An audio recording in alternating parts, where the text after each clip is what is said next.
బంధువులరా, ఇప్పటిదాకా బృహత్ యజ్ఞము, విశేష యజ్ఞాన్ని నిర్వహించుకున్నాం. నాకు ఆడపిల్ల పుట్టాలి అని కోరుకునేవాళ్ళు చాలా తక్కువ మంది ఉంటారు. అందరూ కూడా మగపిల్లవాడు పుట్టాలని కోరుతూ ఉంటారు. ఇప్పటికీ సైన్స్, డెవలప్మెంట్, ఎడ్యుకేషన్ ఇన్ని వచ్చినా కూడా కొంత తగ్గింది. అయినప్పటికీ మగపిల్లలు పుడితే బాగుండు అని అనుకుంటూ ఉంటారు. మగ అంటే సంస్కృతంలో పురుషుడు అంటారు. మానవ జన్మలో పురుష జన్మ ఉత్తమం అని నమ్ముతారు చాలామంది. ఈనాడు మారిపోయినటువంటి సమాజంలో ఆడ మగ పెద్ద తేడా ఏమీ లేదు. సమాజం అంతా తలకిందులుగా నడుస్తుంది కాబట్టి. మరి ఒకప్పుడు ఒక 50-70 ఏళ్ల కిందట, అంటే కరెంటు లేనప్పుడు, ఈ యంత్రాలు వాహనాలు లేని సమాజం లోపల ఆడవాళ్ళంటే కొన్ని పరిమితులకు లోబడి ఉండవలసిందే, మగవాళ్ళంటే కొన్ని పరిమితులకు లోబడి ఉండవలసింది. ఆ రకంగా ఉండేవారు. ఆడలాగా మగలాగా ఉండాల్సి వచ్చింది. కాబట్టి అప్పుడు ఆడవాళ్ళకు ఫ్రీగా తిరగడానికి కుదరదు. అటువంటి సమాజంలో మగ జన్మ అంటే ఆయన తిరగవచ్చు, ఎక్కడైనా తిరగవచ్చు. ఇప్పుడు కూడా తిరుగుతూనే ఉన్నారు. మగవాళ్ళు తిరిగినంత ఆడవాళ్ళు తిరగలేదు. రాత్రి బావులు తిరగాలంటే తిరగవచ్చు. కనుక పురుష జన్మ ఉత్తమము. ఎందుకంటే ఫ్రీగా తిరగవచ్చు, ఏమైనా చేయొచ్చు, ఎలాగైనా ఉండొచ్చు. ఎవరు అడుగుతారు? అడగరు. ఒక మగవాడు తాగుబోతాడు అనుకోండి, మిగతా మగవాళ్ళు వచ్చి అడుగుతారా? నీకెందుకురా, నోరు మూసుకొని నువ్వు ఇస్తున్నామని బెదిరిస్తాడు. అది ఒక మహిళ ఉంది, ఆమె ఏమైనా అటు ఇటు అయితే నలుగురు 4 మాటలు అంటారు. ఆడవాళ్ళు నలుగురు కలుసుకుంటే మరి ఒక పద్ధతిగా ఉండవలసి ఉంటుంది. కాబట్టి భయపడుతూ ఉంటారు. సమాజము ఇంత డెవలప్ అయింది, సీసీ కెమెరాలు వచ్చాయి, పోలీస్ స్టేషన్లు పెరిగిపోయాయి, యంత్రాలు వచ్చాయి. అయినా కూడా ఆడవాళ్ళు ఫ్రీగా తిరగలుగుతారు. ఈనాడు సమాజం రాత్రి పగలు తిరగలేదు. అమెరికా లాంటి దేశంలోనే ఆడవాళ్ళకి రక్షణ లేదు. ఇక్కడెక్కడ పెద్ద అగ్రదేశం అంటున్నాం, అమెరికాలోనే దిక్కులేదు ఆడవాళ్ళ. ఆ లెక్కలన్నీ చూస్తే ఆశ్చర్యం వేస్తుంది. అందుకని సంస్కారం అనేది ముఖ్యం. డబ్బు, వైభవాలు, సంపదలు పెరుగుతున్నాయి అగ్రదేశాలు, కానీ సంస్కారం లేదు. సంస్కారం విద్యతో పాటు రావాలి, కానీ సంస్కారాన్ని దూరం చేసిన విద్య నేర్చుకుంటున్నాము. విద్యకు సంస్కారానికి సంబంధం లేదు. ఇప్పుడు ఒకప్పుడు విద్యావంతులకు సంస్కారం ఉండేది. ఇప్పుడు సంస్కారవంతులు ఎవరో కొంతమంది కనబడతారు, వాళ్ళకి విద్య ఉండదు. విద్య ఉన్న వాళ్ళకు సంస్కారం. ఈ రకంగా జరుగుతూ ఉంది. కనుక ఆడపిల్లగా పుడితే ఏమిటంటే సమాజంలో తిరగలేదు, తల్లిదండ్రులకు కానీ ఇంటి అవసరాలు కానీ తీర్చలేదు, చేయలేదు. కాబట్టి ఆడపిల్లగా పుట్టడం వద్దు, ఆడపిల్ల వద్దు అనుకునేవాడు. ఇప్పుడు యంత్రాలు ఉన్నాయి, వాహనాలు ఉన్నాయి, పరికరాలు ఉన్నాయి. ఎప్పుడు ఏ ఆడైనా మగైనా మనం ఫోన్ ద్వారా మన కోరికలన్నీ తీర్చుకోవచ్చు, ఏ పనైనా చేసుకోవచ్చు. మనం రైలు టికెట్ తీసుకోవాలంటే రైల్వే స్టేషన్కి వెళ్ళి అక్కడ లైన్లో నిలబడాలి ఒకప్పుడు. ఇప్పుడు అవసరం లేదు. బస్ స్టాండ్కి వెళ్ళి బస్సు టికెట్ తీసుకోవాలి, అవసరం లేదు. అన్ని ఫోన్లో జరిగిపోతున్నాయి. కరెంటు బిల్లు ఫోన్లో కట్టేస్తున్నాం. మగ పిల్లవాడు ఉంటే పోతాడు, బయట తిరుగుతాడు, టికెట్లు తీసుకుంటాడు, బిల్లు కడతాడు, ఇవన్నీ పనులు చేసేవాడు మగపిల్లలు.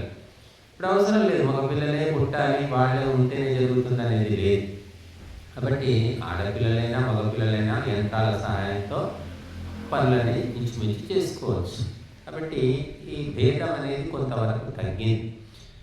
ఆధ్యాత్మికంగా చూస్తే సరే, ఎన్ని తగ్గినప్పటికీ కూడా ప్రకృతి సిద్ధంగా మహిళలకు కొన్ని కర్తవ్యాలు ఉన్నాయి. స్త్రీ 9 నెలలు మోయాల్సిందే, కనాల్సిందే, బాలింత బాధలు పడాల్సిందే, నెలసరి బాధలు పడాల్సిందే. ఇవన్నీ ఏ గవర్నమెంట్ ఆపలేదు, ఏ పార్టీ ఏమీ చేయలేదు. ప్రకృతి సిద్ధమైనవి, తప్పదు. అందుకని ఈ సమస్యలు ఉన్నాయి. అందుకని శంకరాచార్యుల వారు ఏం చెప్పారు? జంతువునా నరజన్మ దుర్లభం అన్నాడు. అన్ని జీవులలో మానవ జన్మను ఎత్తడం కష్టము అన్నాడు. అతా పుంస్తం అన్నాడు. ఆ మానవ జన్మలో కూడా మగ జన్మ ఎత్తడం అనేది ఇంకా కష్టం అన్నమాట. మరి మగ జన్మ ఎత్తిన తర్వాత తత విప్రత, ఆ తర్వాత మగవాడయుండి బ్రాహ్మణ కులంలో విద్వాంసుల కుటుంబంలో పుట్టడము కష్టము అన్నాడు. దుర్లభం, అరుదుగా జరుగుతుంది అన్నాడు. అప్పుడు ఏమవుతుంది? బ్రాహ్మణ కుటుంబంలో పుడితే సంస్కారాలు ఉంటాయి. తండ్రి వేదం చదువుతుంటాడు, యజ్ఞం చేస్తూ ఉంటాడు, ప్రత్యేకంగా నేర్పేది ఏముండదు. వాడు ఆ సహజమైన సంస్కారాలకు పుడతాడు. అందుకని అతడు ధర్మ మార్గంలో తొందరగా వెళతాడు. మోక్షాన్ని కూడా సాధించడానికి క్వాలిఫికేషన్స్ ఉంటాయి. మీరు చూడండి, పోలీసు యొక్క కొడుకుకు పోలీసు లక్షణాలు ఎక్కువ ఉంటాయి. మిలిటరీలో ఉండేవాళ్ళ పిల్లలు ఇంచుమించు మిలిటరీలోనే చేస్తుంటారు, ఎందుకంటే అవే క్యారెక్టర్స్ వస్తాయి జెనెటికల్గా. అలాగా విద్వాంసుల బ్రాహ్మణుల కుటుంబంలో పుట్టిన వాళ్ళకి బ్రాహ్మణ లక్షణాలు వస్తాయి. కానీ మరి ప్రకృతి కర్మఫల చక్రం విచిత్రమైంది. బ్రాహ్మణ కుటుంబంలో పుట్టి శూద్ర లక్షణాలు ఉన్నవాళ్ళు ఉన్నారు, అప్పుడు ఉన్నారు, ఇప్పుడు ఉన్నారు.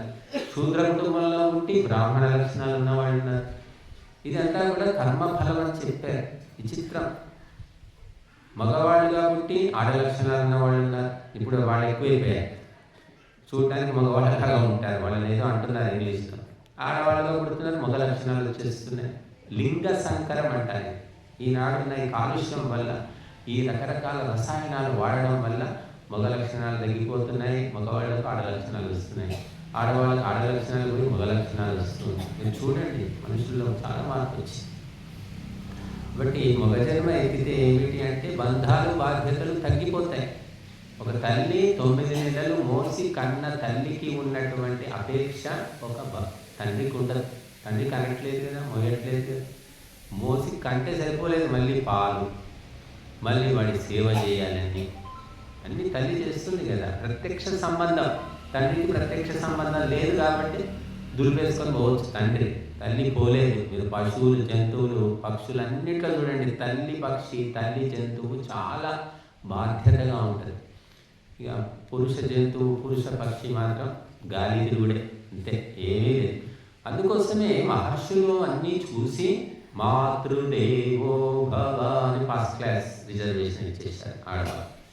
ఎందుకంటే ఆ పిల్లల్ని పెంచి పెద్ద చేసి ప్రాణాలను ధారపోసి ఈ ప్రసవ సమయంలో, అంటే డెలివరీ టైంలో చాలామంది చచ్చిపోతారు.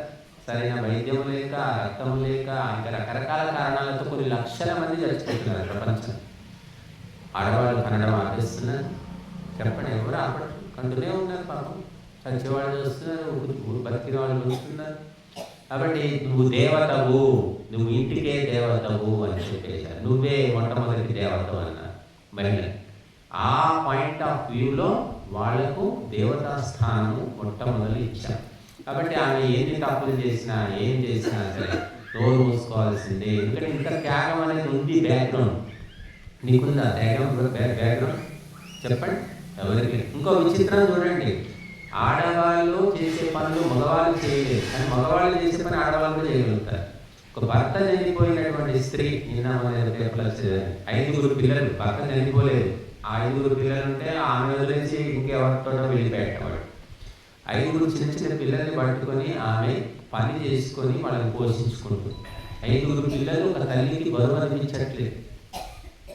చూడండి, భగవంతుడు ఎంత గొప్ప పెద్ద మనసు ఇచ్చాడో ఒక తల్లికి. తండ్రి బాధ్యత లేకుండా వెళ్ళిపోయాడు.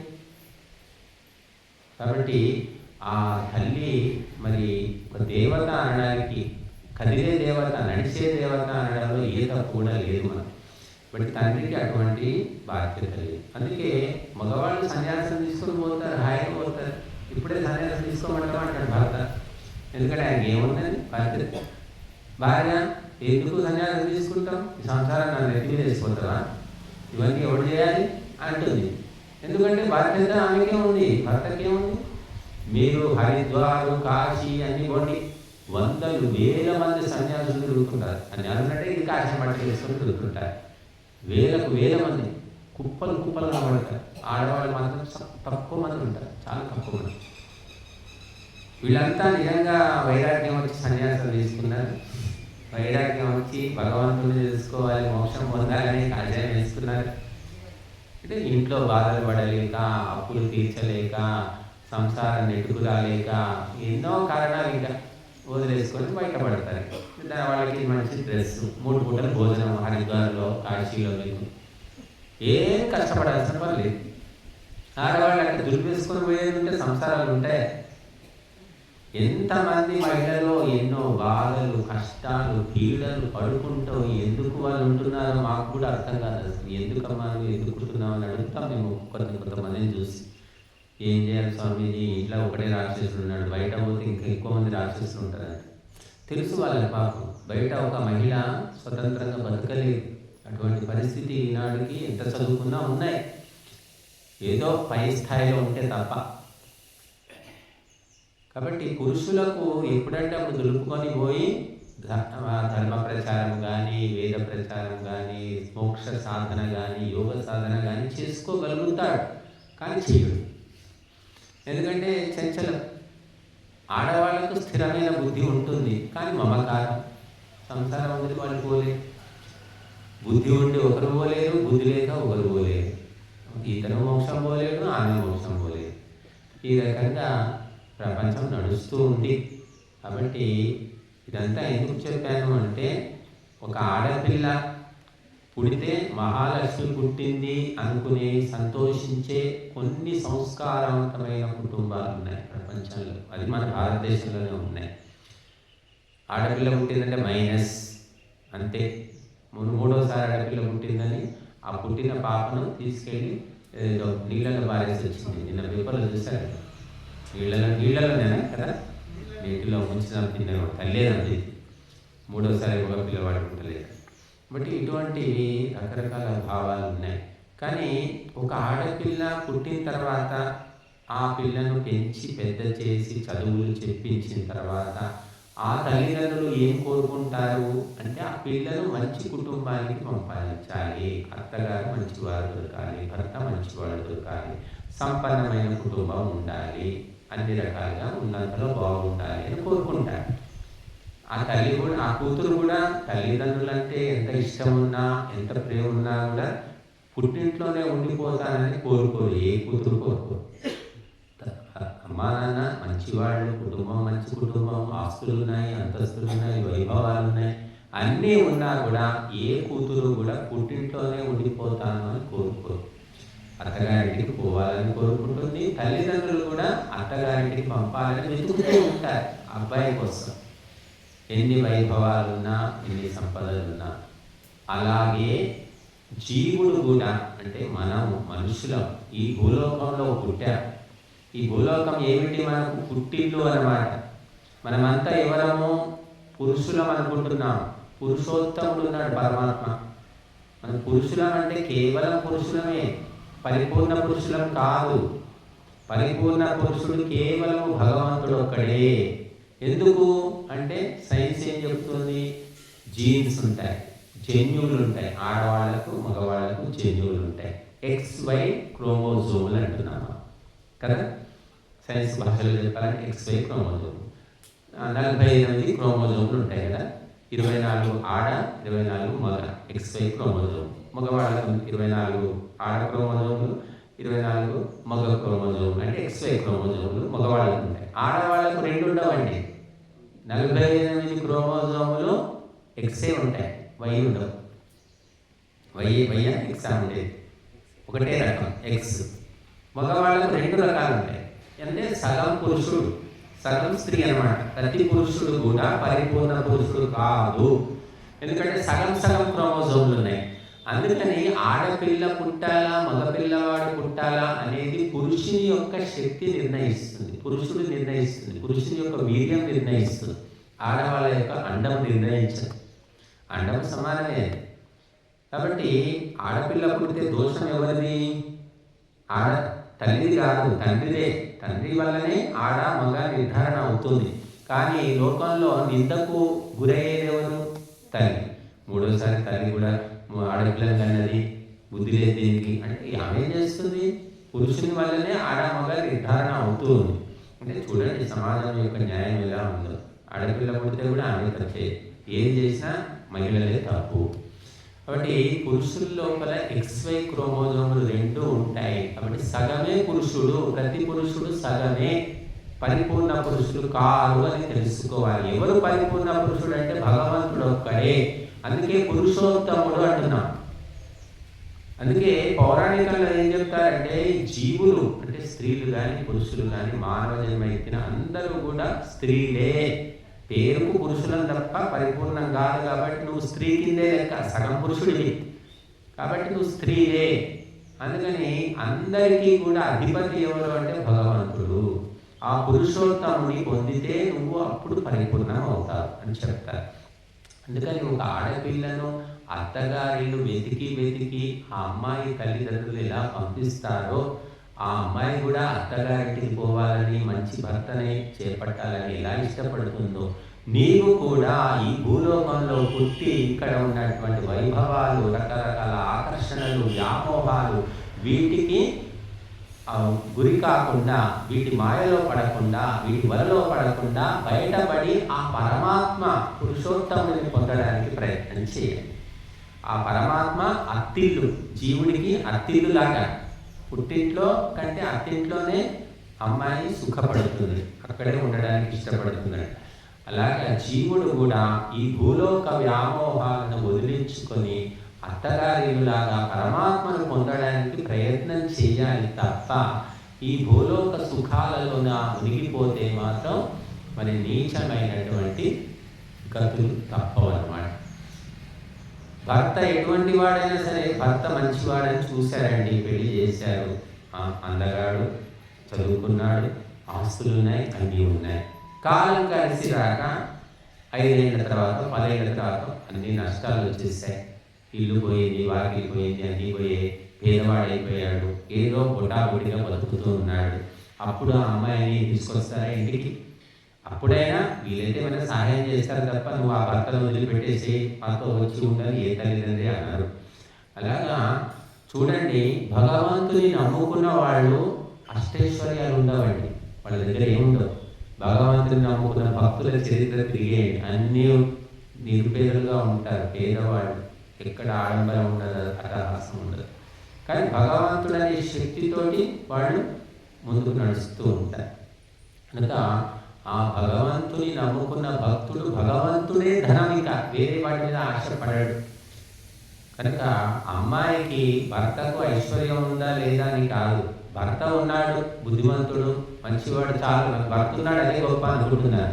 డబ్బు ఉండొచ్చు, పోవచ్చు, రావచ్చు, ఏమైనా కావచ్చు. అలాగా భక్తుడు కూడా భగవంతుని నమ్ముకొని డబ్బు వచ్చిందా రాలేదా, కీర్తి వచ్చిందా రాలేదా, అధికారం వచ్చిందా లేదా అని పట్టించుకోకుండా భగవంతునికి అంకితమై ఉన్నాము, భగవంతుడు నన్ను అనుగ్రహిస్తున్నాడు, భగవంతుని ఆనందం దొరుకుతుంది అని చూసుకోవాలి, అంతే మాత్రమే. కాబట్టి మనిషి ఈ లోకంలో పుట్టిన తర్వాత ఈ భూలోకం యొక్క మాయకు లోబడిపోతున్నాడు. మాయ అంటే ఏమిటి? మాయ అంటారు, మాయ చేశాడు అని అంటారు. మాయ అంటే ఏమిటి అంటే శాస్త్రకారులు ఏం చెప్పారంటే ఈ ప్రకృతి యొక్క ప్రభావాన్ని మాయ అని చెప్పారు. అలాగే అవిద్యను మాయ అంటారు. అవిద్య అజ్ఞానము మాయ. కాబట్టి ఈ అవిద్య అనేది ఆవరించినప్పుడు యుక్తాయుక్త విచక్షణ మర్చిపోతాడు. తల్లిదండ్రుల మీద అత్యంత ప్రేమ ఉన్న కూతురు అత్తగారి దగ్గర కాపురం చేస్తుంది. చెప్పండి, ఈ మధ్య అయితే ఎక్కువైపోయాయి. వారం రోజుల్లోనే మళ్ళీ పుట్టింటికి చెలో, 4 రోజుల్లోనే తెగతెంపులు చేసుకొని వచ్చేస్తున్నారు.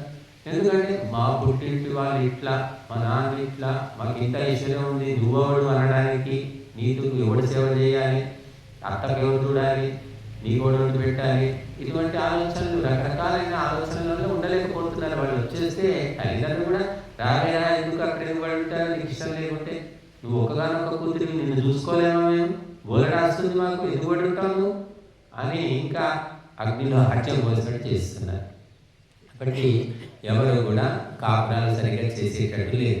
వీళ్ళు ఫోన్లు చేయడం, రోజు ఫోన్లు చేస్తూ ఉంటారు. అమ్మాయి ఏం చేస్తున్నావి, ఏం వండుతున్నావి, ఇవే ముచ్చట్లుంటాయి.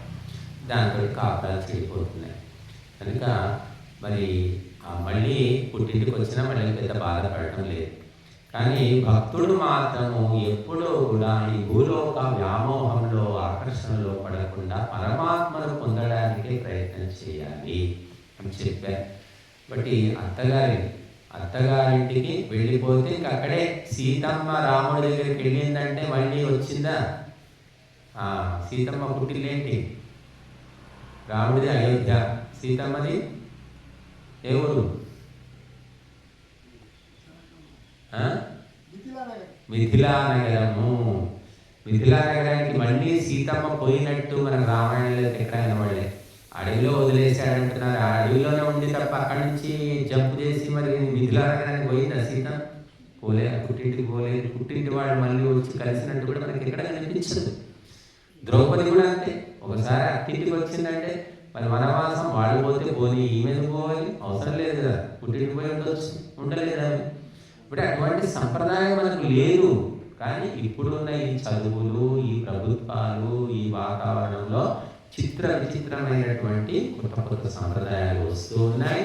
అవన్నీ కూడా తాత్కాలికమే, శాశ్వతము, దేవతలు మహర్షులు నడిచినటువంటి మార్గమే. అందుకే సీతమ్మ దేవత అంటున్నాం.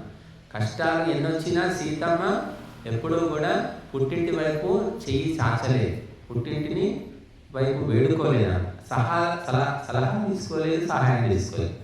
ఆ విధంగా ఒక భారతీయ మహిళ ఉండేది. అలాగా భక్తులు కూడా భగవంతుని నమ్ముకున్న తర్వాత కష్టము కానీ, సుఖము కానీ, రోగం కానీ, బాధలు కానీ ఏ వచ్చినా కూడా భగవంతుడిని వదిలిపెట్టకూడదు. ఇది మనం తెలుసుకోవాల్సింది. కనుక భగవంతుడిని నమ్ముకున్న వాడికి అప్పుడే స్టార్ట్ అవుతాయి ఇక కష్టాలు, బాధలన్నీ. నమ్ముకున్నప్పుడు బాగానే తింటాడు, తిరుగుతాడు, అప్పులు పుడతాయి, అన్ని సుఖాలు అనుభవిస్తాడు. చూడండి, ఎప్పుడైతే ధర్మ మార్గంలో వచ్చి దైవాన్ని పట్టుకుంటాడో మొదలవుతాయి అన్ని బాధలు మొదలవుతాయి. అవన్నీ ఓర్చుకొని తట్టుకొని నిలబడితే అప్పుడు ఆయన ఒక దేవతగా, ఒక మహాభక్తునిగా మారిపోతాడు. కనుక మీరందరూ భక్తుల చరిత్ర తిరిగేయండి. భక్త రామదాస్ కావచ్చు, తుకారాం కావచ్చు, జయదేవుడు కావచ్చు, సక్కుబాయి కావచ్చు, జనాబాయి కావచ్చు, మీరాబాయి కావచ్చు, ఎంతమంది ఉన్నారు. అందరూ కూడా ఎప్పుడైతే భక్తి మార్గంలోకి వచ్చారో కష్టాలు స్టార్ట్, పీడన, హింస, రకరకాలైనటువంటి. బట్టి ఇవన్నీ ఎందుకు స్టార్ట్ అయినాయి అంటే మరి వాళ్ళని పరీక్షించడానిక మనకు తెలియదు. కానీ వారు అవన్నీ తట్టుకొని ఓర్చుకొని నిలబడ్డారు. మళ్ళీ ఆ తట్టుకునే మానసిక శక్తి ఉన్నది కాబట్టే ఆ కష్టాలు వచ్చాయేమో. వచ్చినా కూడా కష్టాలని భావించలేదు, వాళ్ళు ఏడ్చుకుంటూ కూర్చోలేదు. మనం అసలు మీరాబాయి అయితే మనం చూస్తాం, ఆమె ఒక మహారాణి. జోధ్పూర్ నేను ఉదయపూర్, అక్కడ రాజుగారి భార్య, పెద్ద రాజ్యం, అన్నీ వదిలేసుకొని తెల్లబట్టలు వేసుకొని భక్తిలో మునిగిపోయిందని రాజకుటుంబం అంతా కూడా ఆశ్చర్యపోయారు. ఇది మన కుటుంబానికి పరువు ప్రతిష్టలకు సంబంధించిన విషయం. ఊళ్ళో నలుగురు ఏమనుకుంటారు, నువ్వు ఇట్లా వీధుల్లో పడి తిరుగుతున్నావు ఏంటి, నువ్వు అంతఃపురంలో ఉండాలి, నువ్వు మహారాణివి అని ఎన్ని చెప్పినా కూడా నాకు భోగాలు, విలాసాలు, వైభవాలు నాకు అవసరం లేదని చెప్పేసి ఆమె వెళ్ళిపోయి. అలాగా చూస్తాం. అలాగే మహర్షి దయానందుడికి ఏం తక్కువ ఉందా? వాళ్ళ నాన్న గొప్ప జమీందారు, తహసీల్దార్. మరి దేనికి లోటు లేదు, ఆయన్ని వదిలేసుకున్నాడే. వదిలేసుకొని చివరికి సన్యాసి అని దేశ ధర్మ రక్షణ కోసం పరిభ్రమించాడు. బట్టి భగవంతుని నమ్ముకోమని చెప్పేవాళ్ళు లేరు, నమ్ముకున్న వాళ్ళు కూడా అరుదుగా ఉంటారు. కానీ వాళ్ళు చాలా గొప్ప ప్రభావాన్ని చూపిస్తూ ఉంటారు సమాజం మీద. కనుక మరి ప్రతి ఒక్కరు కూడా ఏ జన్మ ఎత్తినా, మానవ జన్మ ఎత్తిన తర్వాత మనము ఈ భౌతికమైన, లౌకికమైన, శారీరకమైన సుఖాల పట్ల వ్యామోహం చెందకుండా అంతకు మించి ముందుకు పోవడానికి ప్రయత్నం చేయాలి. రైలు ప్రయాణం చేస్తాము, first class, second class, third class. ఏదో మన అదృష్టం కోసం ఫస్ట్ క్లాస్లో మనం ప్రయాణం చేస్తున్నాం. ఫస్ట్ క్లాస్లో అన్ని సుఖాలు ఉంటాయి. ఎన్ని సుఖాలున్నా కూడా అదే రైలు పెట్టెలో ఉండిపోవాలని ఎవడైనా అనుకుంటాడా బుద్ధిమంతుడు? ఢిల్లీకి ఎప్పుడు చేరుతాము, గమ్యం చేరగానే ఆ ఫస్ట్ క్లాస్ కంపార్ట్మెంట్ కూడా వదిలిపెట్టేసి వెళ్ళిపోతాం. బాగుంది, నేను ఇందులోనే సెటిల్ అయిపోతాను అని ఎవ్వరు అనుకోరు. అలాగే మన లోకం లోపల సుఖాలు ఉంటాయి, వైభవాలు ఉంటాయి, ఆకర్షణలు ఉంటాయి, సంబంధాలు ఉంటాయి, స్నేహాలు ఉంటాయి. బంధువులు, మిత్రులు ఎందరో ఉంటారు. చాలామంది ఆ వ్యామోహంలో పడి అక్కడికి ఆగిపోతారు. ఇక వాళ్ళు బయటికి రా. ఇక్కడ ఏదో హోమం అవుతుంది, కార్యక్రమం, మాకేం రా, మేము మాకు అలవాటు లేదమ్మా, మాకు ఇంట్లో పని ఉందమ్మా, ఏ పని ఉండదు, పాడు ఉండదు. ఇప్పుడు ఏం పని ఉందండి? యంత్రాలు వచ్చేసాయి, ఎన్ని యంత్రాలు వచ్చేసాయో. ఒకప్పుడు అంటే కట్టెల పొయ్యి మీద ఊదురు గొట్టంతో పొగ వస్తుంటే ఊది ఊది వంటలు చేసేవాళ్ళు. ఇంకా వానాకాలం అయితే వాళ్ళ తిప్పలు చెప్పతరంగా పచ్చిగా ఉండేది వాతావరణం. కట్టెలు కూడా పచ్చి పచ్చిగా ఉంటాయి. అవి అంటుకోక ఎన్ని ఇబ్బందులు పడేవాళ్ళు. అసలైన కష్టం ఒకప్పుడు ఉంది, ఇప్పుడేం కష్టం లేదు. కానీ దీన్నే కష్టం అంటారు ఇప్పుడు పుట్టిన వాళ్ళు. కరెంటు పోతే పెద్ద కష్టం అది. కరెంటే లేకుండా బతికిన వాళ్ళ జీవితాలు కష్టం కాదని. ఇప్పుడు కరెంటుకు అలవాటు పడి కరెంటు 5 నిమిషాలు అయ్యో కరెంటు పోయింది పెద్ద షాక్ అన్నమాట. కాబట్టి మనము ఎన్ని సుఖాలు ఉన్నప్పటికీ కూడా భగవంతుని మాత్రం, ధర్మాన్ని మాత్రం వదిలిపెట్టకూడదు. ఆ సత్యం తెలుసుకోకుండా దేవుని దయ వల్ల ఏదో ఇల్లంతా చక్కగా ఉంది, చక్కటి ఇల్లు కట్టుకున్నావు, ఇంత పొలం ఉంది, అమ్మాయిని మంచి కుటుంబంలోకి ఇచ్చావు, కొడుకు మంచి కోడలు దొరికింది, అంత బాగుంది. నీ కుటుంబంలో ఏ లోటు లేదు, అంత శాంతిగా ఉంది, అప్పులు లేవు, రోగాలు లేవు. ఏం చేస్తున్నావు? ఇంట్లో కూర్చొని సొల్లు కబుర్లు చెప్తున్నావు, బంధువుల ఇళ్లకు, పేర్లీళ్లకు, పేరెంటాలకు తిరుగుతున్నావు. కానీ ఎంత సుఖం ఇచ్చినందుకు భగవంతుని కోసం, ధర్మం కోసం నువ్వేమైనా పాటుపడుతున్నావా? అలా పాటుపడేవాళ్ళు చాలా లక్షకొకరు ఉంటారు. చెప్పు, కష్టాలు వస్తే మాత్రం భగవంతుడు గుర్తుకు వస్తాడు, ధర్మం గుర్తుకు వస్తుంది, స్వామీజీ గుర్తుకు వస్తారు, పుణ్యకార్యాలు గుర్తుకు వస్తాయి. కష్టాలు లేకుండా సుఖంగా ఉన్నవాళ్ళు ఎంతమంది ధర్మ మార్గంలో ఉన్నారు చెప్పండి? లక్షకొకరు ఉన్నారు అని చెప్పలేదు. డబ్బు ఉంది, అన్ని సుఖాలు ఉండేసరికి ఇంకా చెలరేగిపోతూ ఉంటారు. కాబట్టి మనము ఎన్ని సుఖాలు ఉన్నప్పటికీ కూడా అమ్మ మా ఇంటికి వెళ్ళాలమ్మా, మా ఆయన ఒకడే ఉంటాడు, నేను వంట చేసి పెట్టాలి, 2 రోజులు ఇంట్లో ఉంటానని వచ్చాను, వెళ్ళిపోతాను అంటుంది కూతురు.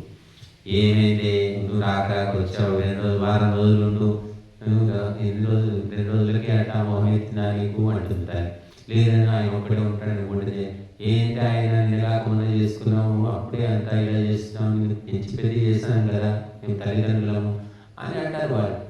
ఇంకా ఆ రకమైనటువంటి అనుబంధం భగవంతునికి, భక్తునికి అటువంటి అనుబంధం ఉండాలి. ఉంటేనే అతడు ఆ పరమాత్మ ఆనందాన్ని పొందుతాడు. బంధువులు, మిత్రులు, స్నేహితులు అందరినీ వదిలిపెట్టేసుకుంటారు భక్తులు. వాళ్ళతో ఏ రకమైన సంబంధం ఉండదు. ఎందుకు అంటే అంతకు మించిన ఆనందం అనేది వాళ్ళు కనుక్కున్నారు, పొందుతున్నారు కాబట్టి వదిలేస్తారు. కాబట్టి మనము ఈ భౌతిక వ్యామోహాలను వాడుకోవాలి. భౌతిక వస్తువులు, పదార్థాలు వాడుకోండి, కానీ వాటికి లోబడిపోకండి. కుక్కను ఇంటికి కాపలాగా తెచ్చుకోవాలి, కానీ నువ్వు కుక్కకు కాపలాగా మారకు. కుక్కకు నువ్వు కాపలా అయితే ఇంకేం సుఖం ఉంది? కుక్క నీకు కాపలా ఉండాలి. కుక్కను పెంచుతున్నావు, కానీ నువ్వు కుక్కలాగా మొరుగుతున్నావు. కుక్క అలవాట్లు నువ్వు నేర్చుకోకు. కుక్కకు నీకు అవసరమైన నీ ఇంటిని రక్షించే అలవాట్లు నేర్పించు, కానీ కుక్క అలవాట్లు నువ్వు నేర్చుకుంటూ నువ్వే కుక్కలాగా మారుతున్నావు. ఇది ఇప్పుడు మానవ సమాజంలో జరుగుతున్నది. కాబట్టి మనము ఈ భౌతికమైన జన్మ వచ్చింది ఏదో కులంలో, ఏదో కుటుంబంలో, ఏదో ఊర్లో పుడతాం. మన చేతిలో లేదది. పుట్టిన తర్వాత ఎప్పుడో మనకు ఊహ వచ్చినప్పుడు తెలుస్తుంది, వీళ్ళది, మనం పుట్టిన కులం ఇది, మనం పుట్టిన కుటుంబం ఇది, మనం మాట్లాడే భాష ఇది అని కొంత వయసు వచ్చాక తెలుస్తుంది. కానీ మనము భగవంతుని పొందడానికి, ధర్మ మార్గంలో నడవడానికి దానికి సంబంధం లేదు. ఆయన ఎవరు? రవిదాస్. రవిదాస్ ఎవరు అంటే అక్కడ రాజస్థాన్ ప్రాంతంలో చెప్పులు కుట్టుకునే కులం ఆయన. చెప్పులు కుట్టుకునేది ఆయనకు ఆధ్యాత్మిక జ్ఞానం కలిగి. మీరాబాయి ఎవరు? రాజపుత్ర స్త్రీ, మహారాణి. ఆమెకి ఎవరు గురువు? ఈ చెప్పులు కుట్టే చెప్పులు కుట్టే ఆయన మహారాణికి గురువు. అంటే వాళ్ళ ఆలోచన ఎంత గొప్పగా ఉండిందో చూడండి. ఇప్పుడు మనం అలా భావిస్తాం. ఇప్పుడు కులాల పిచ్చి ఎక్కువైపోయింది, ప్రాంతాల పిచ్చి ఎక్కువైపోయింది, భాష పిచ్చి ఎక్కువైంది. నా భాష మంచిది, నీ భాష చెడ్డది. తెలుగు, తమిళం, కన్నడం ఎవరికి వాళ్ళు మాది గొప్ప భాష అనుకుంటున్నారు. అన్నిటికంటే గొప్ప సంస్కృతం. అంటే ఆ సంస్కృతం ఏం చేసింది? సంస్కృతం చేస్తే ఏమొస్తుంది అంటారు. కాబట్టి రకరకాలైనటువంటి రాగద్వేషాలు విపరీతంగా పెరిగిపోయిన సమాజంలో మనం అడుగుదాం. ఇవన్నీ ఒక్క రాత్రిలో వచ్చినవి కావు. మనిషి తన మనస్సును శుద్ధం చేసుకోకపోవడం వల్ల, ధార్మిక కార్యక్రమాలు పక్కన పెట్టడం వల్ల చెత్తంతా పేరుకుపోయింది. ఇప్పుడు వీళ్ళు వెళ్తున్నారు, 3 నెలలు ఇల్లు వదిలేసి వెళ్ళిపోతారు. 3 నెలల తర్వాత వస్తే ఎలా ఉంటుంది? దుమ్ము చెత్త ఉంటుంది. అందుకని ఏం చేస్తారు? బంధువులకు ఎవరికో తాళం చేసి వారానికి ఒకసారి 2 రోజులకు ఒకసారి తుడవండి శుభ్రంగా పెట్టండి అని చెప్తారు. లేకపోతే ఏమవుతుంది? ఇల్లంతా కూడా దుమ్మెక్కిపోతుంది. అసలు వచ్చి శుభ్రం చేసుకోవడానికి వారం పడుతుంది. మనుషులు కదిలినటువంటి ఇంట్లో వాసన వేరుంటుంది. మనుషులు లేరు, తాళాలు పెట్టేసిన ఇంట్లో వాసన వేరు వస్తుంది. అలాగా మరి మనము ఎక్కడ పుట్టినప్పటికీ కూడా దైవ కార్యక్రమాలు, ధర్మ కార్యక్రమాలు చేస్తూ ఉంటే మనస్సు అనేది కూడా శుద్ధంగా ఉంటుంది. లేకపోతే మనస్సులో చెత్త జమై కుళ్ళిపోయి కుళ్ళు వాసన వస్తుంది. ఆ కుళ్ళు వాసన ఏమిటి అంటే కామం, క్రోధము, లోభము, మోహము, మదము, మాత్సర్యం, హింస, ద్వేషం, ఇవంతా వాసన, దుర్వాసన. అందుకే ఆత్మశుద్ధి లేని ఆచారమేల, మాట శుద్ధి లేని పాకమేల, చిత్తశుద్ధి లేని శివపూజ లేదరా. అన్ని శుద్ధిగా ఉండాలి. శుద్ధి అంటే డెడికేషన్, మనస వాచ కర్మణ ఏకాగ్రత. Mind absent, body present. మనసు ఏదో ఆలోచిస్తుంది, శరీరం మాత్రం ఇక్కడ కుర్చీలో ఎదురుగా కూర్చుంది అనుకో, ఏం లాభం ఉందని వాళ్ళు. అందుకని మనసా వాచ కర్మణ ఉండాలి. జన్మల నుంచి మనస్సును గమనించకుండా, మనస్సు జోలికి పోకుండా దాన్ని వదిలిపెట్టేస్తే అదంతా కూడా కుళ్ళిపోతే వాళ్ళని రాక్షసులు, పిశాచులు, అసురులు, దుర్మార్గులు అని చెప్తున్నాం. వాళ్ళకి ఏంటంటే ఇంకా మంచి ఆలోచనలు రావు, చెడ్డ ఆలోచనలు తప్ప మంచి రావు. కనుక ఇదంతా రాక్షసులు ఎలా తయారయ్యావంటే, నువ్వు ఈ మనస్సును పట్టించుకోకుండా నీవు కేవలము తినడము, తాగడం, తిరగడం, వీటికి ప్రాధాన్యం ఇవ్వడం వల్ల మనస్సు క్రమంగా అది చెడిపోయి చివరికి నువ్వు అసురునిగా మారిపోతావు. కాబట్టి మనస్సును బాగు చేసుకోవాలంటే మనకేం చెప్పారు? గాయత్రి మహామంత్రము అని చెప్పారు. ఒకప్పుడు గాయత్రి మంత్రం అంటే ఆడవాళ్ళు చదవకూడదు, పిల్లలు చదవకూడదు, శూద్రులు చదవకూడదు, వాళ్ళు చదవద్దు, ఇలా చెప్తుండేవాడు. కేవలం కొంతమందికి అధికారం ఉందని చెప్పేవాడు. కానీ ఇప్పుడు మనం గాయత్రి మంత్రం ఎవరైనా చదువుకో, అడిగేవాళ్ళు లేరు, ఆపేవాళ్ళు లేరు. ఎవరికి ఎంత శ్రద్ధ భక్తి ఉంటే వాళ్ళు గాయత్రి మంత్రం చదువుకోవచ్చు. ఎందుకంటే గాయత్రి మంత్రమే మనస్సును శుద్ధి చేసేటటువంటి ఒక సబ్బుతోటి బట్టలు ఎట్లా శుభ్రం చేస్తామో, ఈ లోపల ఉన్న మనస్సును శుద్ధి చేసేది గాయత్రి మంత్రం అని చెప్పారు. అందుకే గురుకులం లోపల ఉపనయనం చేసినప్పుడు ఉపదేశించేది గాయత్రి మంత్రం. రాముడికి అదే మంత్రం చెప్పారు, కృష్ణుడికి అదే మంత్రం, హనుమంతుడికి అదే మంత్రం. ఎవరికైనా సరే ఈ ప్రపంచం లోపల ఉపనయనం చేశాము అంటే బ్రాహ్మణ, క్షత్రియ, వైశ్య ఎవరికైనా గాయత్రి మంత్రమే ఉపదేశిస్తారు. ఓం సాయి, శ్రీ సాయి, జై జయ సాయి అని మధ్య ఒకటి తయారయ్యారు బ్యాచ్, అది చెప్పరు. అలాగే ఓం నమో నారాయణ అంటున్నారు, ఓం నమ శివాయ ఏవి చెప్పరు. ఉపనయనంలో గురువు శిష్యుడికి చెవిలో చెప్పేది గాయత్రి మంత్రమే ఇప్పటికైనా కూడా. ఎందుకంటే అది మహామంత్రము, మూలమంత్రము, ఆది మంత్రము. దాని ద్వారా మనస్సు శుద్ధి అయితే అప్పుడు నీ కర్మలన్నీ కూడా శుద్ధమవుతాయి. పిండి బాగలేనప్పుడు రొట్టె బాగుంటుందని చెప్పండి. పిండి జల్లడబట్టి పురుగు పుట్ర లేకుండా చూసుకుంటే రొట్టె కూడా బాగుంటుంది. ఆ పిండిని జల్లడబట్టకుంటే ఏమవుతుంది? ఆ రొట్టెలో కూడా అదే లక్షణాలు వస్తాయి. పిండిలో ఉన్నటువంటి లక్షణాలు రొట్టెలో వస్తాయి. ఆ జల్లడ ఏమిటి అంటే గాయత్రి మంత్రం. నీ మనసును జల్లడబట్టి శుద్ధిని చేసేది గాయత్రి మంత్రం. అందుకే మనకు సావిత్రి మంత్రం అని, గాయత్రి మంత్రం అని దాన్ని చెప్తూ ఉంటాం. ఇప్పటికీ కూడా చాలా మందికి గాయత్రి మంత్రం తెలియదు. ఏదో గుడికి పోతారు, ప్రదక్షిణ చేస్తారు, దండం పెట్టుకుంటారు, ప్రసాదం తింటారు, చెంపలు వాయించుకుంటారు, అంతే తప్ప గాయత్రి మంత్రానికి ఎంత శక్తి ఉంది, ఎంత గొప్పది అనే విషయం వాళ్ళకి తెలియదు. సత్సంగానికి వెళితే తెలుస్తుంది, కనీసం ఆధ్యాత్మిక గ్రంథాలు చదివితే తెలుస్తుంది. ఏమీ లేదు. చాలా మందికి ఏమిటంటే శనివారం గుడికి పోవాలి, పూజ చేసుకోవాలి, రావాలి, ఏముండదు. పూజ అంటే ఏముండదు, అగరవత్తులు వెలిగించాలి, ఏదో కొబ్బరికాయ కొట్టుకుంటారు, కాస్త తిరుగుతారు. ఆ పూజారి ఉంటేనేమో ఏదో చేస్తాడు, లేకపోయిందంటే దండం పెట్టుకుంటారు, వస్తారు. ఇది ఎన్నేళ్ళు గడిచినా ఇంతే అనమాట వాళ్ళ జీవితం. కానీ గాయత్రి మంత్రము, మృత్యుంజయ మంత్రము ఇవన్నీ ఉన్నాయి. వేదాలు, ఉపనిషత్తులు, దర్శనాలు, ఇంత గొప్ప వైదిక సాహిత్యం ఉందని తెలియదు చాలా మంది, కోట్ల మందికి తెలియదు. ఏదో దండం పెట్టుకోవాలి, ఊరికే గుళ్ళ ఏం చేస్తాం మనం, దండం పెట్టుకుని గుళ్ళ పోతే ఏం ఉపదేశం లేదు కాబట్టి ఊరికే గుళ్ళ ఏముందని పోతున్నాం అంటారు. ఇప్పుడు ఇక్కడికి వస్తేనేమో మేము ఏదో చెప్తూ ఉంటాం, ఇక్కడ గుడికి వెళ్తే ఏం ఉపదేశం ఉండదు. ఆయన ఉంటే పూజారి ఉంటే ఆయన ఏదో చదువుకుంటాడు అంతే తప్ప ప్రత్యేకంగా కూర్చోబెట్టి ఏం చెప్పడు కదా. మేము ఇక్కడ కార్యక్రమం లేనప్పుడు కూడా ఎవరైనా వ్యక్తిగతంగా ఒంటరిగా వస్తే కూడా కూర్చోబెట్టి మాట్లాడతాం. ఎవరు బాబు, ఎక్కడి నుంచి వచ్చావు, ఏంటి సమస్య, ఏమిటని అని మాట్లాడతాం. కానీ ఏ గుడిలో ఎవరు మాట్లాడరు. కాబట్టి బుద్ధి వికాసము అనేది లేదు, ధర్మ ఉపదేశం అనేది లేదు. కాబట్టి హిందువులు ఎప్పుడు దిగజారిపోతూ ఉన్నారు. కాబట్టి మనము ఈ మానవ జన్మ ఎత్తి, అందులో మగ జన్మ ఎత్తి, అందులో ఇక బ్రాహ్మణ జన్మ అంటే ఇక అత్యంత ఉత్తమం, మనకి ఈజీ అన్నమాట. ముఖ్యమంత్రి కొడుకై పుడితే ముఖ్యమంత్రి కావడం తేలికనా కదా చెప్పండి. ఇప్పుడు మన ముందే ఎంతోమంది ప్రధానమంత్రి కొడుకు ప్రధానమంత్రి అయ్యాడు, ముఖ్యమంత్రి కొడుకు ముఖ్యమంత్రి, ఎమ్మెల్యే కొడుకు ఎమ్మెల్యే అవుతూనే ఉన్నాడు, చూస్తున్నాడు. అలాగా సౌకర్యం ఉంటుంది, నీకు తొందరగా సిద్ధి కలగడానికి అవకాశాలు ఉంటాయని చెప్తుంది శాస్త్రం.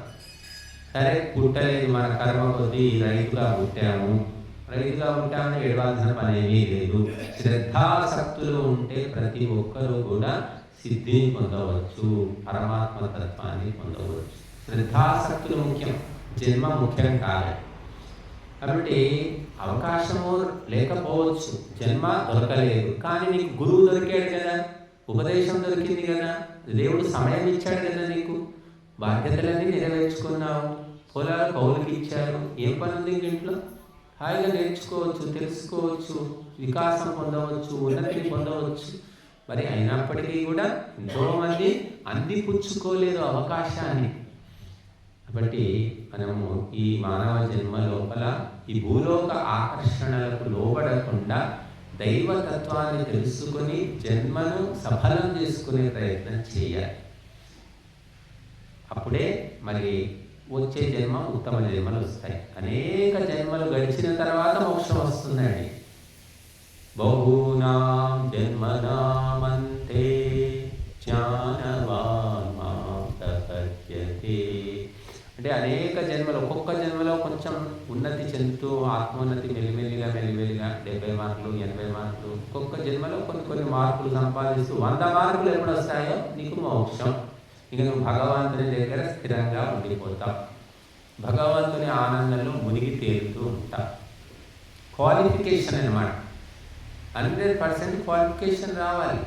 క్వాలిఫైడ్ ఏ వృత్తిలోనైనా అంతే, 100% క్వాలిఫికేషన్ వస్తే స్థిరమైపోతాడు వాడు. బ్రాండ్ అంటారు దాన్ని, బ్రాండ్. ఈ బ్రాండ్ వాడు చక్కగా స్టాండర్డ్గా ఉంటుంది, ఇదే బ్రాండ్ వాడాలి. ఇలాగ భగవంతుడు పిచ్చివాడు కాదు, పరిపూర్ణంగా శుద్ధమైన తర్వాతనే పూర్తిగా లోపలికి రాణిస్తాడు. పూర్వం ఎవరైనా ఇంటికి వస్తే, ఇప్పుడంటే టపీమని చెప్పులు వదిలేసి ఇంట్లోకి పోతున్నారు, అట్లా రాణించేవాళ్ళు కాదు. ఇంట్లో అక్కడే బయటనే చెంబు, ఆ గంగాలో ఉంటుంది, చెంబు ఉంటుంది, కాళ్ళు కడుక్కొని రావాలి. చెప్పులు వేసుకున్నా, బూట్లు వేసుకున్నా, ఏం వేసుకున్నా సరే కాళ్ళు చేతులు కడుక్కున్నాకనే ఇంట్లోకి రాణించేవాడు. అంత ఆచారం ఉండేది మనకు. ఇప్పుడు ఆచారం గ్రాచారం పట్టుకుంది. చెప్పులతోటే ఇంట్లోకి పోతున్నారు, బూట్లతోటే పోతున్నారు, తిరుగుతున్నారు. వివాహంలోనైతే మండపం మీదకి కూడా బూట్లు వేసుకొని పోతున్నారు, భోజనశాలలో అంతా బూట్లు వేసుకొని తింటున్నారు. ఆచారం ఎక్కడ పోయిందో.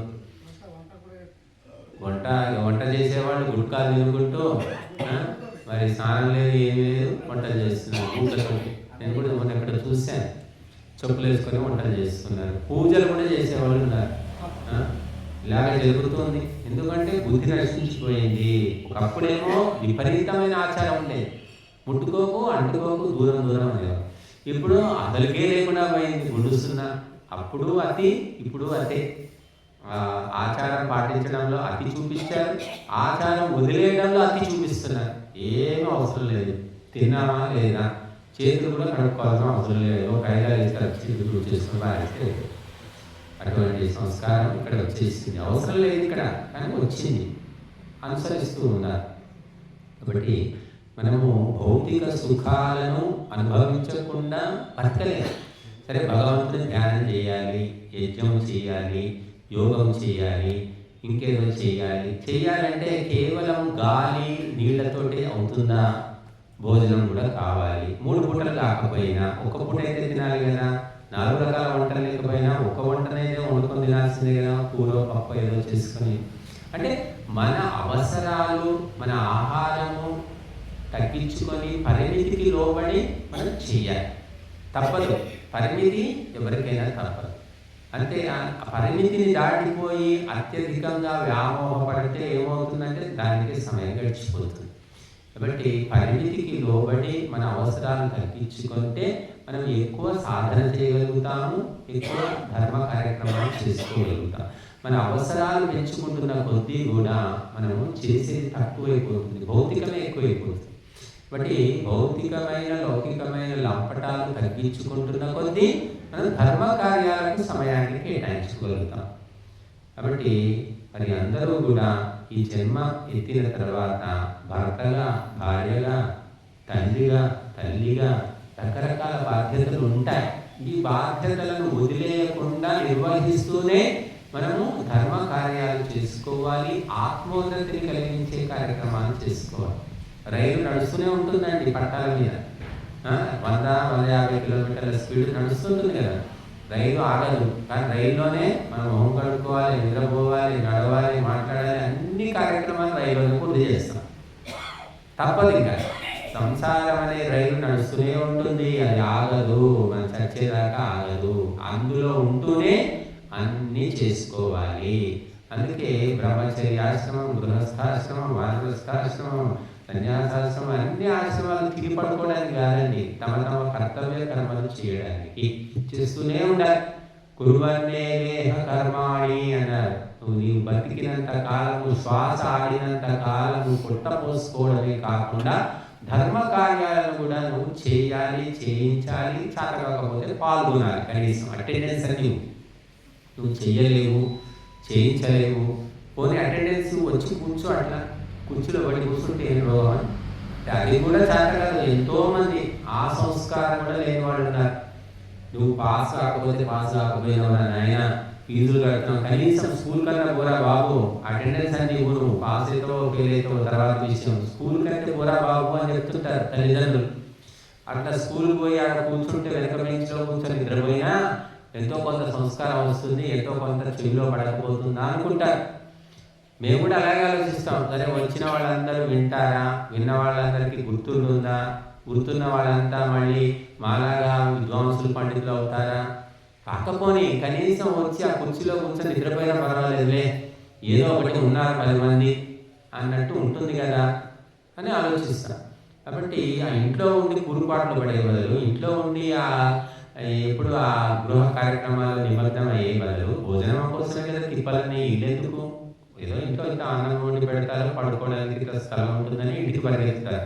ఆ భోజనం ఇక్కడ దొరుకుతుంది, అన్ని సౌకర్యాలు ఉన్నాయి, ఇంకేమైంది, ఇక్కడ ఉండొచ్చు కదా అని ఎవరు ఆలోచిస్తారంటే సంస్కారవంతుడే ఆలోచిస్తారు, వేరే వాళ్ళు ఆలోచించారు. కనుక వాళ్ళకి ఇల్లే బాగా అనిపిస్తుంది. ఎన్ని ఉన్నప్పటికీ కూడా మా ఇంట్లో ఉన్న సుఖం ఇక్కడ ఉండదు అనుకుంటారు. కాబట్టి మనము సుఖాలు, వ్యామోహాల వలలో పడకుండా ధర్మ కార్యక్రమాలను నెరవేర్చుకోవడానికి ప్రయత్నం చేయాలి. సుఖము వీలైతే అనుభవించండి సుఖాలు, కానీ వ్యామోహాల్లో పడిపోతే ఏమవుతుందంటే సమయం అనేది ఉండదు. కొందరు ఎప్పుడు చూసినా బావమర్ది ఇంటికి, బావ ఇంటికి, అల్లునింటికి, మామ ఇంటికి, ఈ పెళ్ళి అంటారు, పేరంటం అంటారు, చిన్న చిన్న పుట్టినరోజులు, పెళ్లి రోజులు, దినాలు అనుకుని ఎప్పుడు తిరుగుతూనే ఉంటారు వాళ్ళు. మాకు చాలామంది ఉన్నారు అట్లా పరిచయం.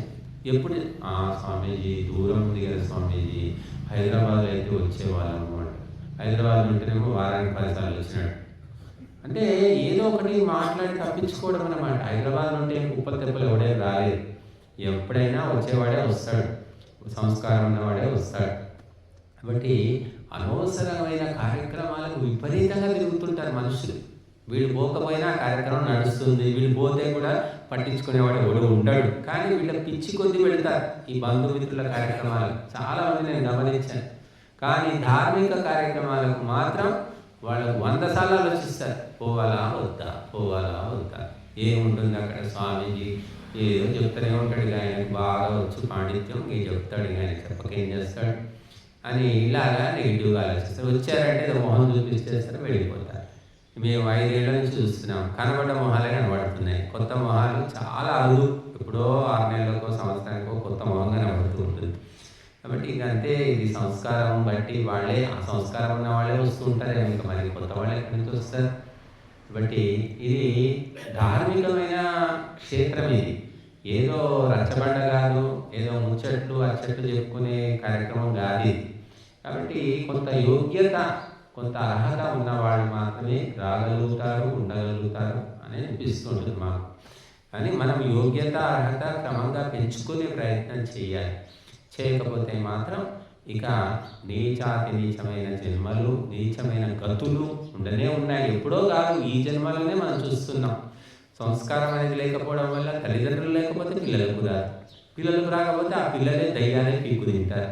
కాబట్టి సంస్కారం గొప్పది, ఆ సంస్కారం సత్సంగంలో వస్తుంది, ధర్మ కార్యక్రమాల్లో వస్తుందని తెలుసుకొని మనము అటువంటి కార్యక్రమాలకు తీసుకెళ్ళాలి. ఊరికే పెళ్ళిళ్ళు పేరంటాలు చిన్న పిల్లల్ని తీసుకెళ్తుంటారు కొంతమంది. ఆ చిన్న పిల్లలకు ఆ పెళ్ళిళ్ళు పేరంటాలు తిరిగి వాడికి 10 ఏళ్ళు వచ్చేసరికి నాయనమ్మ ముచ్చట్లు, అమ్మమ్మ ముచ్చట్లే, వేరే ఏమీ రావు. చాలామంది పిల్లలు మేము క్యాంపులో చూసాం, వాళ్ళకి ఏం సబ్జెక్ట్ ఏముందంటే నాయనమ్మ, మామయ్య, అమ్మమ్మ, ఈ ముచ్చట్లు చెప్తుంటారు. వాళ్ళు విన్నవి అవే కదా, సొల్లు ముచ్చట్లు ఉంటాయి, అందులో ఏమీ జ్ఞానం ఏమి ఉండదు. కాబట్టి పిల్లలను మనం మంచి కార్యక్రమాలకు తీసుకెళ్తే అక్కడ వాళ్ళు విశేషమైన సంస్కారాన్ని, జ్ఞానాన్ని పొందుతారు. ఊరికే బంధుమిత్రుల వల్ల చుట్టూ తిప్పితే లాభం ఏమీ ఉండదు. స్కూల్కు పంపితే కూడా లాభం లేదు. ఇప్పుడు స్కూల్కి పోతే వాడు పోయి కొండముచ్చి అవుతున్నాడు, హాస్టల్లో చేస్తే చింపాలు చేస్తున్నాడు. కాబట్టి సంస్కారం అనేది భారతదేశంలో భూతత్వం పెట్టి వెతుక్కోవాలి. ఇప్పుడు మీరు లక్షలు పోసినా కూడా సంస్కారం దొరకదు. కేవలము కొన్ని నిర్దిష్టమైన పవిత్రమైన ప్రదేశాల్లోనే సంస్కారం ఉంది. కాబట్టి మన పిల్లలకు సంస్కారం అందించాలి. సంస్కారవంతుడు ఒక పద్ధతిగానే ఉంటాడు, చచ్చిపోయినా కూడా ఒక పద్ధతిగా ఉంటాడు. ఆకలి అయిందని చెప్పి ఏదో ఒకటి తినరండి. సంస్కారవంతులు ఇలాగే తింటారు, ఇలాగే ఉంటారు, అంతే. దానికి మార్పు ఏముండదు. కోట్లు ఉండని, దరిద్రం ఉండని, వాళ్ళ పద్ధతి ప్రకారం వాళ్ళు నడుస్తారు సంస్కారవంతులు. కాబట్టి సంస్కారం ఈనాడు కుటుంబాల్లో లేదు, మనుషుల్లో లేదు, వ్యవస్థలో లేదు. మరి ఆ సంస్కారంతోటే పరమాత్మ కూడా సాక్షాత్కారం అవుతుందని చెప్తున్నారు. వేదాలు చదివితే భగవంతుడు సాక్షాత్కారం కాడని, సంస్కారంతో సాక్షాత్కారం అవుతాడు.